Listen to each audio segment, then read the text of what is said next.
আমি একজন শিক্ষক বসিস, আমার সবসময় একটা লজ্জা বোধ হচ্ছে যে আমি যে সমাজে থাকি, বাঙালি বলে পরিচয় দেই এবং ছোটবেলা থেকে ছাত্র জীবন থেকে নিজে পড়ে শিক্ষক মহাশয়দের কাছ থেকে জেনে পরে যখন আমি আস্তে আস্তে পরিণত হলাম, বাঙালি সম্বন্ধে বাঙালির মেধা, বিদ্যা, বুদ্ধি, চেতনাবোধ, তাদের স্বাধীনতা সংগ্রামের অগ্নিযুগে তাদের যে আত্মবলিদান, এগুলো দেখে আমি গর্ববোধ করতাম।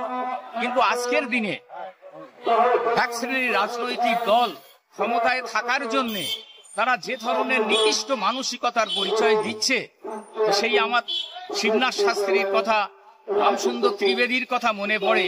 সেই বিদ্যাসাগর সম্বন্ধে তিনি বলছেন যে বিদ্যাসাগর তার স্বকার্য সাধনে ইংরেজদের বিরুদ্ধে, সেই ব্রিটিশ শাসনে তিনি যে সাহসিকতার, তেজস্বিতার, অজেয় পৌরুষের পরিচয় তিনি দিয়েছিলেন, যেখানে তারা বলছেন যে এখানে বিদ্যাসাগরের বিরোধিতা করছে এমন যে শ্রেণী, তারা তোষামতকারী, তাদেরকে শ্রীগাল কুকুরের সঙ্গে তুলনা করা যায়।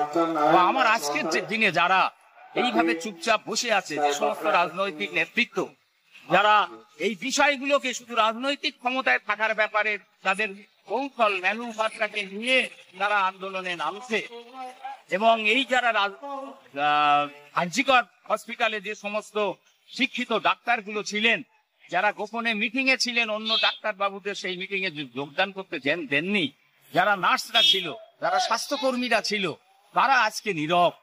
ভাবতে অবাক লাগে, হ্যাঁ, আমাদের শিহরণ জাগে যে তারা এইগুলোকে কি করে সহ্য করছে। আমরা লজ্জায় মাথা নত হয়ে আসছে, ভাবতে পারি না সাধারণ মানুষকে নিজের ক্লাসেও এখনো যারা যারা মাস্টার ডিগ্রি ছেলে মেয়েরা থাকে, তাদের সঙ্গে পড়ার মাঝে মাঝে তাদের শুধু এই কথাটাই বলি। আমি এক সময় লিখেছিলাম আমার প্রথম শিক্ষকতায় যখন আসি রাইটার্স বিল্ডিং থেকে ছেড়ে, যে inculcation of values in education it is of utmost necessary, মানে শিক্ষার ক্ষেত্রে মূল্যবোধের সংযোজন, মূল্যবোধকে মানে উদ্দীপন কি করে ঘটানো যায়, সেই শিক্ষাই আমাদেরকে আজ ছাত্র সমাজে দেওয়া উচিত। তার বড় অভাব। আমরা ইংরেজদের তাড়িয়েছি, কিন্তু ইংরেজদের তাড়িয়ে আমরা আজকে যে জীবনযাপন করছি, যে মূল্যবোধহীনতা এবং নিজেদের মানে সংকীর্ণ মানসিকতা নিয়ে আমরা চলছি, তাহলে আমরা এই সমাজকে কি বার্তা দেব? আমাদের যারা পরবর্তী প্রজন্ম, তাদের কাছে আমরা হেয় হয়ে যাচ্ছি, তাদের কাছে আমরা লজ্জার উপাদান হয়ে যাচ্ছি। আমি ভেবে উঠতে পারছি না। এই জন্য সব মানুষকেই আগে মূল্যবোধের শিক্ষা নিতে হবে, অর্জন করা শিখতে হবে। এইগুলো আমাদের ছাত্র সমাজকে, যুব সমাজকে আজকে পথে এইভাবে আমাদের প্রতিটা ঘরে, প্রতিটা অনুষ্ঠানে তাদেরকে এই বিষয়ে উজ্জীবিত করতে হবে এবং আমাদের জীবনধারাটা তাদের দেখাতে হবে। We should live the life, আমাদের জীবন দেখাতে হবে, শুধু মুখে বললে হবে না।